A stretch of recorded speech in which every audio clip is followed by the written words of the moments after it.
y el país se integra con el fin de poder dar más claridad y conocer qué implicaría para el país realizar o tener una nueva constitución a través de una asamblea constituyente. Vamos a conocer este análisis por parte del abogado constitucionalista Stalin Raza para conocer las ventajas y desventajas que implicaría esta asamblea para el país. ¿Cómo está, abogado? Buenos días. Buenos días, muchas gracias. Un saludo para la audiencia, un saludo para ustedes, con mucho gusto. Gracias, doctor, por recibirnos. Quisiéramos conocer un poquito más y para, digamos, empezar y que la ciudadanía también conozca qué significa una asamblea constituyente, ¿puede comentarnos a qué se refiere este proceso? Bueno, es un mecanismo que no requiere en realidad de una autorización.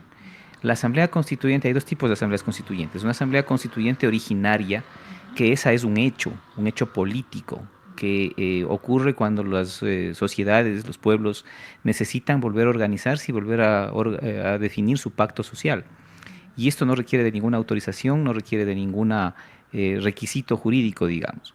Y hay otro tipo de asamblea constituyente, que es la asamblea constituyente de un ejercicio derivado, que es la que nosotros tenemos en la Constitución de Montecristi. En la Constitución de Montecristi se estableció la posibilidad de que se convoque a una asamblea constituyente siguiendo un procedimiento que está previsto en la misma Constitución para poder hacer reformas, cambios profundos de la Constitución, pero no dejar sin efecto la Constitución en su totalidad.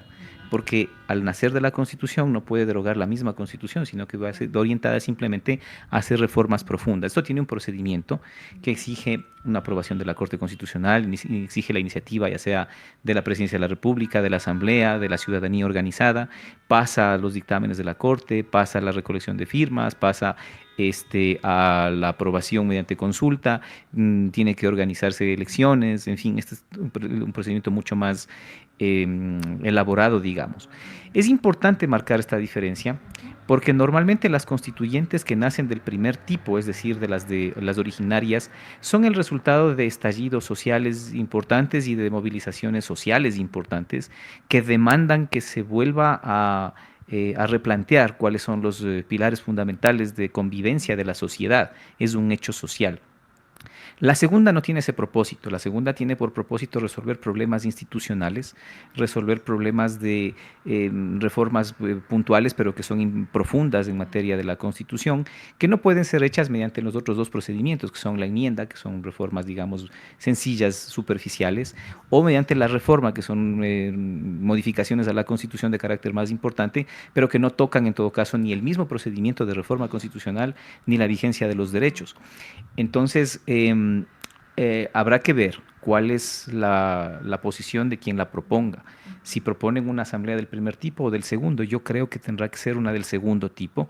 Yo por lo menos vengo planteando desde hace algunos años atrás que es necesaria una nueva constituyente, pero con ese propósito, no con poderes ilimitados, sino con la posibilidad de hacer cambios importantes que la Constitución requiere.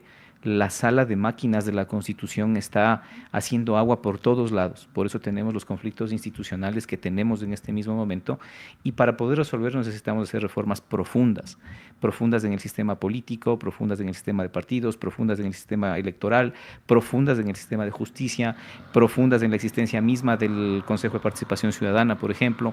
Entonces eso requiere de una asamblea, pero con poderes limitados, no con la capacidad absoluta de tomar decisiones como más o menos ha ocurrido en las asambleas constituyentes últimas, ¿no? Doctor, esta propuesta de crear una asamblea constituyente viene de la mano de una de las, digamos, ideas que ha dado el presidente, también candidato presidencial, Daniel Noboa, señalando que su objetivo es reformar, como usted lo señalaba, pero principalmente en lo que es el eje de seguridad y más que nada para poder limitar un poco los derechos de las personas privadas de libertad. Entonces, este es como el eje central. Bueno, yo creo que también en eso ha coincidido la candidata Luisa González. Ella también ha manifestado que es necesaria una asamblea constituyente. Por razones de coyuntura política ha dicho que no es una prioridad, porque claro, sabemos que la posición de varios de los líderes del movimiento indígena es que no se haga una constituyente. Y ella creo yo que actuando políticamente correcta, ha dicho que no es que haya dejado de pensar que es necesaria una constituyente, pero que no es una prioridad. Bien, en cualquiera de los dos casos, yo creo que los límites de esa asamblea constituyente, al menos es como yo lo he pensado desde antes que los candidatos, digamos, lo he propuesto así desde antes de los candidatos, pero yo he pensado que una asamblea constituyente debe tener por objetivo esto, exclusivamente hacer reformas de carácter institucional, profundas, pero institucionales, en esto que se llama la sala de máquinas de la Constitución, que es la parte estructural, digamos, de la Constitución, del funcionamiento institucional. No creo que deban ni puedan tocarse cuestiones como el bloque de derechos, la parte dogmática de la Constitución. Entonces, porque, claro, tocar los derechos, por ejemplo, a título de darle prioridad a la seguridad o a la mano dura en manejo de la seguridad, uno no podría irse por encima de los derechos y las garantías constitucionales que ya están establecidas para los ciudadanos, porque eso sería una regresión de derechos y los derechos no pueden ser regresivos, ¿sí? Pueden replantearse, su alcance puede ser discutido, lo que usted quiera, pero no pueden ser regresivos. Entonces me parece que las sospechas, las suspicacias que tiene el movimiento indígena, por ejemplo, sobre una constituyente es precisamente esto, que se pueda avanzar a desconocer cosas tan importantes que están en la Constitución como la plurinacionalidad, como la interculturalidad, como los derechos de la naturaleza. Estas son cosas que definitivamente no deben ser tocadas ni pueden ser tocadas por una asamblea constituyente. Entonces, creo que hay que refinar el debate, hay que discutir con seriedad esto más allá de los tiempos políticos y de los tiempos electorales. Quien quiera que sea que resulte triunfador en las elecciones deberá enfrentar el problema de la Asamblea Constituyente y ahí creo que es necesario que se escuchen las diferentes voces, las voces sociales, las voces académicas, las voces de los profesionales, de la gente que tiene, porque toda la gente tenemos algo que decir sobre el tema institucional, a todos nos afecta, que se escuche con amplitud eso y que se establezca los límites de una posible constituyente para evitar irse por encima de los derechos que ya están establecidos, ¿no? Justamente usted señalaba este rechazo del movimiento indígena a que se realice una asamblea constituyente que pueda vulnerar sus derechos. Por ejemplo, uno de estos y que, digamos, está de forma superficial en el objetivo del presidente Noboa es que se pueda eliminar este derecho de una consulta previa, libre e informada para los pueblos que especialmente están en situaciones o en zonas de extractivismo. Podríamos tal vez analizar que esta propuesta viene de la mano de que el presidente también está realizando estos acuerdos en Canadá y con otras empresas mineras, petroleras. Sí, o sea, sería lamentable que el objetivo de realizar una constituyente sea para eso, para atropellar y para desconocer derechos. Esto no sería aceptable. Y no sería aceptable no solo desde el punto de vista de la movilización social, no sería aceptable desde el punto de vista jurídico del derecho interno, pero lo más importante no sería aceptable y sería condenable más adelante porque esos derechos no están solo reconocidos en nuestra Constitución, tienen ya un rango convencional, los reconoce el Sistema Interamericano de Derechos Humanos, los reconoce la Corte Interamericana de Derechos Humanos y pretender echar hacia atrás y desconocer esos derechos significa exponerle al Estado más adelante a condenas futuras ante esos organismos internacionales de derechos humanos, que van en el sentido más bien de la protección, de afianzar la protección a los derechos de los pueblos y nacionalidades, y precisamente uno de los más importantes es el derecho a la consulta previa e informada. Claro, con los límites necesarios de que efectivamente cumpla los requisitos de ser previa y de ser informada, y de ser ampliamente informada y ampliamente debatida. Creo que el desafío de las sociedades del futuro y de la nuestra como sociedad que se piensa más allá de las elecciones debería estar en precisar cuál es el contenido de una democracia más real, más sólida, una democracia menos de papel, de membrete, menos de intervenciones y de participaciones esporádicas simplemente en procesos eleccionarios. Creo que ese sería el desafío que le enfrenta hoy mismo incluso a la propia civilización. Cuando estamos viendo que en el mundo se va imponiendo el autoritarismo, se van imponiendo posiciones políticas y jurídicas también, que lo que buscan es eliminar precisamente los consensos, eliminar las normas, sustituir el gobierno de las normas por el gobierno de las personas y los autoritarismos, pues entonces creo que el desafío de quienes vemos o miramos el criterio, el concepto de civilización como un avance y no como un retroceso, está precisamente en cerrar filas hacia eso. Y esto pasa más allá de izquierdas o derechas, pasa más allá de las coyunturas electorales, es un problema ya de sobrevivencia de la civilización. Y creo que allá es donde tenemos que hacer conciencia, ¿no? Doctor, entonces ya, digamos, para resumir un poco, Diríamos que tal vez la constitución que tiene el Ecuador del 2008 se encuentra actualmente obsoleta.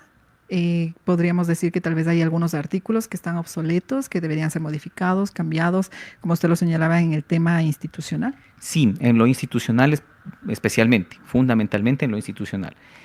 A ver, yo voy a poner un par de ejemplos nada más para que se mire el por qué afirmo esto. La, mm, este, mm, esta bicefalía que hay en las instituciones no le ha conducido a nada bueno al sistema político ni al sistema de gobernabilidad. Vamos a ver, en la función electoral tenemos una bicefalía entre Consejo Nacional Electoral y Tribunal Contencioso Electoral. Entre ellos se obstaculizan, se impiden el desarrollo, se cooptan, es complicado sobrevivir así. En la función ejecutiva tenemos algo parecido.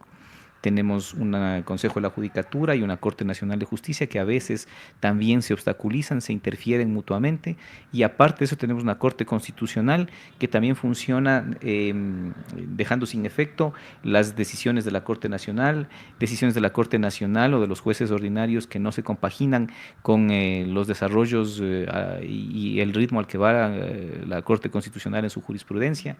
Tenemos la función de transparencia y control social con el Consejo de Participación Ciudadana, que tantos problemas y tantos conflictos ha dado en la forma en la que está operando. Ha demostrado no ser la institución más apta para la designación de funcionarios. Sobre la lucha contra la corrupción, nada ha hecho, y más bien se ha convertido en botín político, y últimamente con lo que se ha visto incluso en espacios de disputas o de manejos para hacerse con las funciones públicas.